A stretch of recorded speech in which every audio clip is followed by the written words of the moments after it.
Hello, hello, hi, gigpreneur. What is going on? Welcome. Happy Thursday. In hopes that you squeezed more out of your day than the day squeezed out of you. My name is Sean Azimi. I'm somebody who went from corporate America to now online America. I kind of like that. I don't know if that makes sense, but I'm somebody who used to work in a call center environment in a corporate world for many years until my pancreas shut down, quit on me, left me unemployable with literally nothing to fall back on.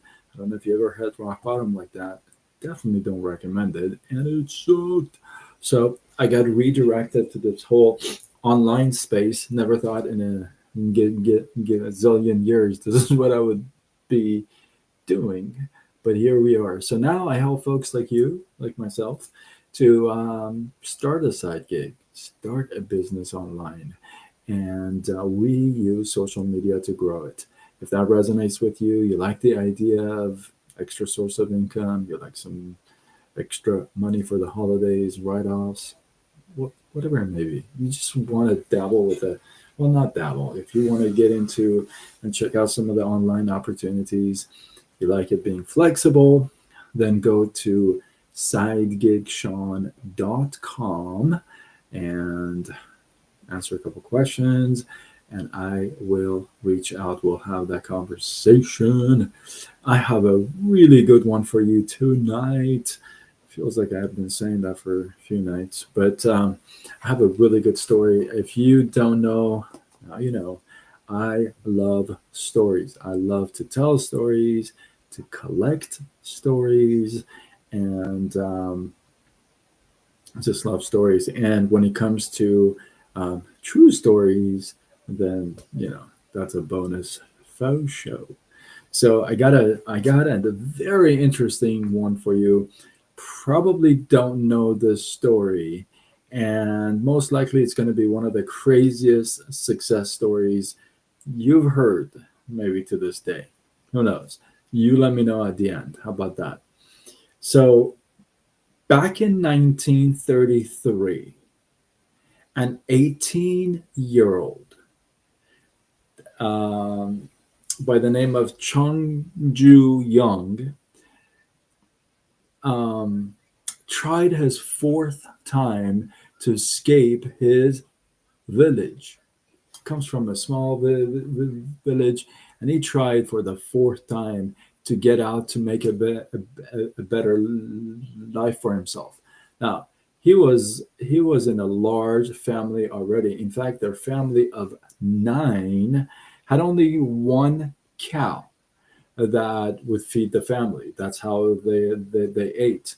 Well, at 18, he decides to actually steal the only family cow and sell it for 13 bucks and get a ticket to Seoul. Let me pause there for a second. Um, some kids, teenagers, they I don't know, sneak out the window. I don't know if that's a thing still. Sneak out the window to go to a party or steal mom's, dad's keys to drive when they're not supposed to. And that was some of the things kids used to do, right? This kid decides to steal the family cow, the only one that fed the other eight, for himself, decides to steal this cow, sell it for 13 bucks, and get the heck out of there and go to Seoul. Well, the story gets even crazier. He gets into Seoul, he starts a business, fails. Starts another one, fails. Starts a third one, his third attempt at starting a business at 18 or 19 in a completely strange town, different country. He fails again for the third time. This time he decides to open up a car repair shop, and he didn't even know anything about cars. Tammy, how are you? I see you on YouTube. Elena, how are you? I see you on YouTube. Welcome, welcome. Good to see you guys. Be sure to subscribe. I go live every night, so you'll get some. And I post some stuff. I haven't posted for a couple nights though, for about a week. I don't know. I feel like sometimes life hits. You know what I mean? Can I get an amen to that? Drop in the comments, amen to that. So, Jeremiah 29:11. For I know the plans I have for you, declares the Lord. Plans to prosper you and not to harm you. Plans to give you hope and a future. Amen to that. Let's go. Goose man, what's up? I see you on YouTube. So the story goes, he attempts to start a business for the third time and fails, and decides to open up a car repair shop, not knowing a single thing about cars, let alone repairs. Well, he turns out to build his first car, and he names it Hyundai Pony. Well, yeah, you guessed it, Hyundai. Now, Hyundai now does over 4 million cars a year. They employ over 100,000 people. They do business in 193 countries, over 6,000 dealerships. And it's a $50 billion company with a B. Isn't that amazing? This guy, Chung Ju Young, decides to steal the only family cow, his family of 9. The other 8 depended on this cow as well. He steals it, sells it, gets the heck out of his small village, takes a chance, goes to another country, starts 3 businesses. They all fail, still goes forward. And now we have a story that every one of us says,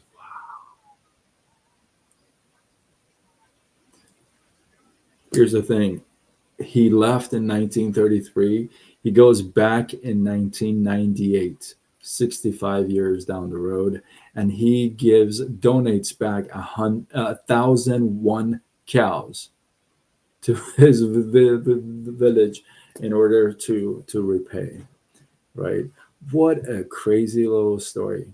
Now we got stories that just like our jaws drop, right? But we love to tell these stories.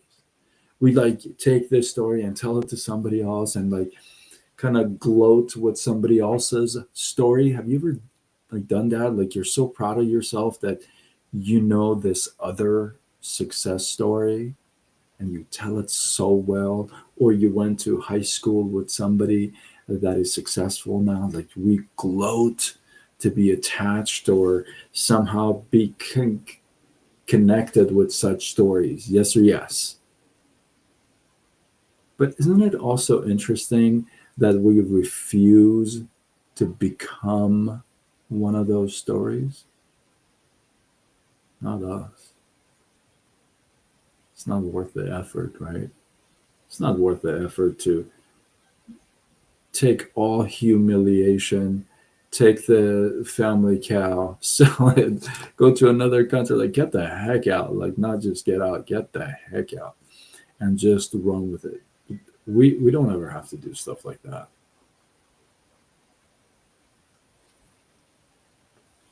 But we become so lazy and complacent, don't we? We don't want to become a story. We just want to tell other people's stories. See, I'm a firm believer that stories are meant to be shared, not stored. If you're sitting on your story, you're probably sitting on your purpose. We all got one or 2 or 3. It's just how we kind of put it together.